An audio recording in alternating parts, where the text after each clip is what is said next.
Stargazing on the shortest days of the year.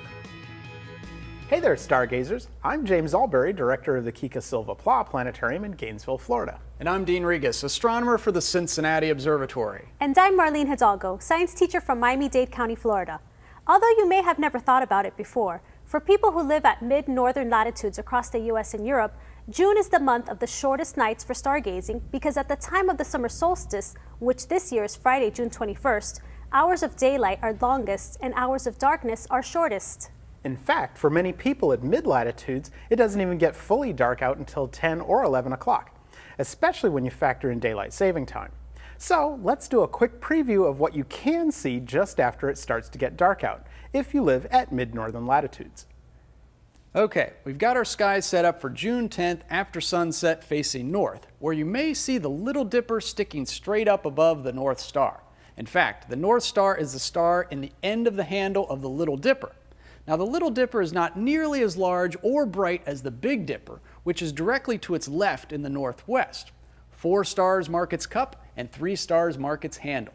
And once you've found it, you can shoot an arrow through the Big Dipper's handle to find the 4th brightest star in the sky, Arcturus, which is the major star of Boötes the herdsman. Although, really, Boötes looks something like a kite. You can extend that arrow from Arcturus to the brightest star of Virgo, Spica. Remember, arc to Arcturus, speed on to Spica. Near Spica, you're sure to spot a brighter bit of light. That's the ringed planet Saturn. Now, we can tell from the stars alone that spring is almost over because spring's most famous constellation is above the western horizon. A sickle-shaped pattern or backwards question mark of stars mark the front part of spring's Leo the Lion, and a triangle of stars mark his rear. And he looks like he's getting ready to plunge below the horizon before summer kicks him out of the evening skies. But there are several other bright objects for you to enjoy down to Leo's right on Monday night. The most obvious is a skinny 2-day-old crescent moon. To the right of the moon is brilliant Venus, and above Venus is Mercury.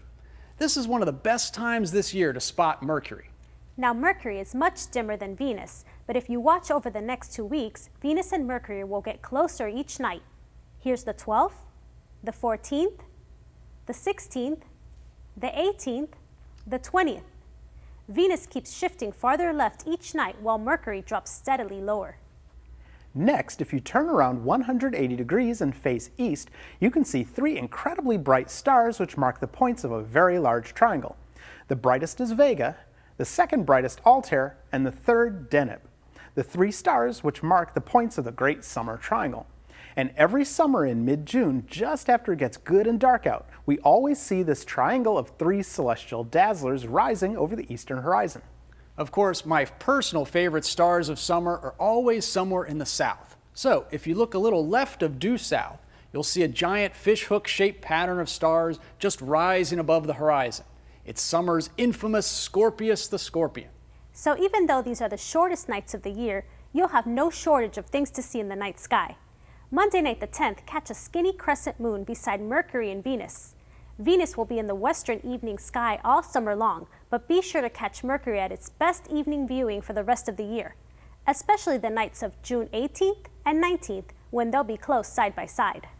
The summer triangle is coming into its own as one of the brightest star patterns of summer skies. And don't forget Scorpius, Sagittarius, and the summer Milky Way.